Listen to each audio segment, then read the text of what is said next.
everyone, welcome back to the channel. Today we're joined by one of the top prospects in New England in the welterweight division. He is 3-0 and he's coming off a dominant performance of Aaron Tiscella at Cage Titan 66. He's the man himself, Mr. Kyle Kill Hill. How you doing today, Kyle? Good, man. How are you? I'm good, man. Thank you. You're 10 days removed from the fight. How are you feeling? I feel pretty good. Few nagging injuries from camp and the fight itself, but overall pretty good. Going into that fight with Aaron, did you expect it to be such a dominant performance? Did it go exactly how you saw it, visualized it, so to speak? Hey, I'm happy that it was dominant. My corners were saying it was going to be dominant and that I was going to be pretty untouchable, but Aaron's a tough guy, and to be honest, I expected to have a bit of a war with him. I thought he was going to put some hands on me, and we were going to get nice and bloodied up, but just didn't happen that way. I didn't let him get a chance. Yes, sir. And what was your initial game plan going into the fight? Game plan was I wanted to strike with him. It really played out perfect.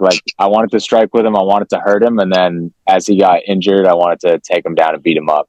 After making your debut at Cage Titan 66, what was your overall experience? It was great. Debuting for Cage Titans was pretty sick. I've cornered there a bunch of times for Brody McDougal and David Burke. So it just felt right. Felt good.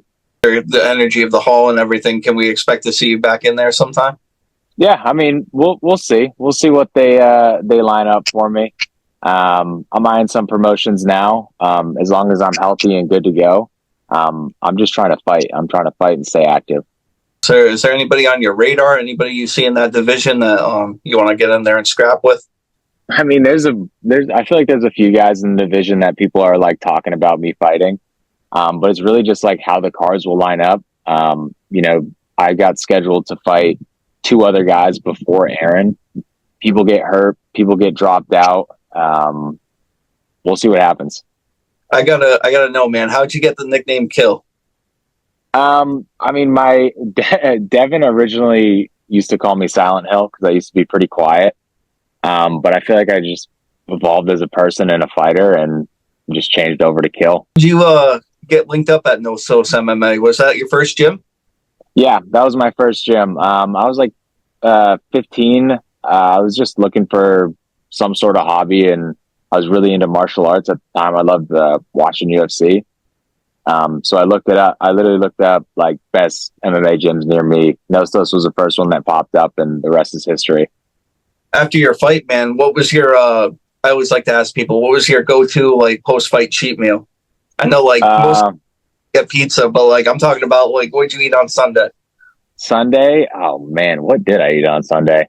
I think it was burritos.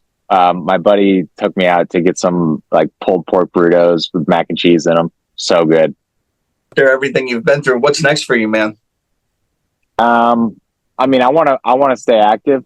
Like I said, some nagging injuries from camp and the fight itself, so I want to make sure my body's right.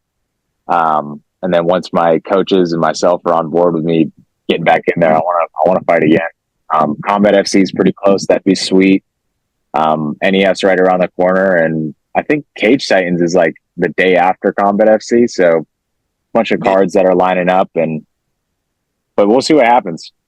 Love to see you either on the Combat FC, either the September date, or Cage Titans is literally the next day. So maybe you're on one of those cards. Specific adjustments or game plans that you made going into this camp from the last for Aaron? Yeah. So I was supposed to fight this guy, Caleb Hall, for NEF. I don't remember the date, but it was sometime in January or February. To fight this guy, and he was a wrestler. And then that fight dropped, and then I fighting a wild striker. I can't remember the guy's name. So this camp has been all over the place, dude. Adjustments, yeah, they've been made, but when you're in camp with a bunch of other high-level athletes, you're constantly making on-the-fly adjustments in sparring and in training. So I really just put my faith in my coaches, them saying that you're ready, whatever comes your way, you're gonna stick this, dude. What's it like working with all those killers at Notos, like Ozzy and Brody and Devin? Dude, it's great. Like it just iron sharpens iron. It's great. There's nothing like it, dude. Honestly, all I had for you today, Kyle. I appreciate the time, man. Is there any sponsors, teammates, socials you want to shout out before we go? Yeah, just shout out the guys at the gym, like Devin and Carolyn. They run an amazing facility. I'm extremely happy to be training out of there. And then just shout out my Instagram, Kyle Cahill. All right, Kyle, man. Thank you for the time today, and I can't wait to see what's next for you, man. Yeah, thank you. You have a great day. You too.